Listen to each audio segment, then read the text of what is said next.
निजी प्रशासन से अगर आपका ये मतलब है कि जो प्राइवेट सेक्टर का प्रशासन है, एक हम लोग पढ़ाते थे पॉलिटिकल साइंस में डेविड ईस्टन का definition sir what is politics. तो उसमें डेविड ईस्टन ने जो है बड़ी अच्छी डेफिनेशन दी थी कि पॉलिटिक्स की, और वो 1950s में दी थी, वो आज तक वैलिड है। वो ये है कि politics is authoritative allocation of values, कि पॉलिटिक्स जो है, राजनीति जो है, वो मूल्यों का अधिकारपूर्ण आवंटन है। तो जब डेविड ईस्टन ने जो है वो मूल्यों की बात की थी, कोई नैतिक मूल्यों की बात नहीं की थी, वो हमारे ख्याल से वो जैसे पॉलिटिक्स में जो नीतियों का, संसाधनों का और इन सब चीज़ों का डिस्ट्रीब्यूशन होता है। तो देखिए सर, लोक प्रशासन जो होता है उसके पीछे जो होता है एक गवर्नमेंट की एक बाइंडिंग फोर्स होती है, गवर्नमेंट की एक अथॉरिटी होती है।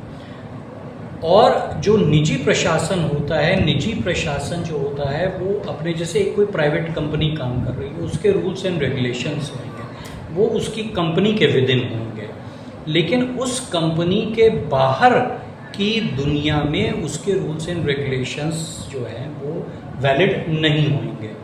और जो लोक प्रशासन है उसमें मान लीजिए सड़क पे चलने के नियम बनाए गए, लॉ एंड ऑर्डर मेंटेन करना है, और क्या कहते हैं, समाज में लोग जो क्राइम है, क्राइम को कंट्रोल करना है, social behaviour, public behaviour control करना है। तो ये सब जो है वो लोक प्रशासन, पब्लिक एडमिनिस्ट्रेशन, यानी कि उसके पीछे सरकार की जो फोर्स होती है, जो बाइंडिंग फोर्स होती है, जिसके लिए सरकार अधिकृत होती है, वो सारी चीज़ें आती हैं जो समाज के हर आदमी पर लागू होती है। तो निजी प्रशासन जो हो गया वो अपने ऑर्गेनाइजेशन से डील कर रहा है।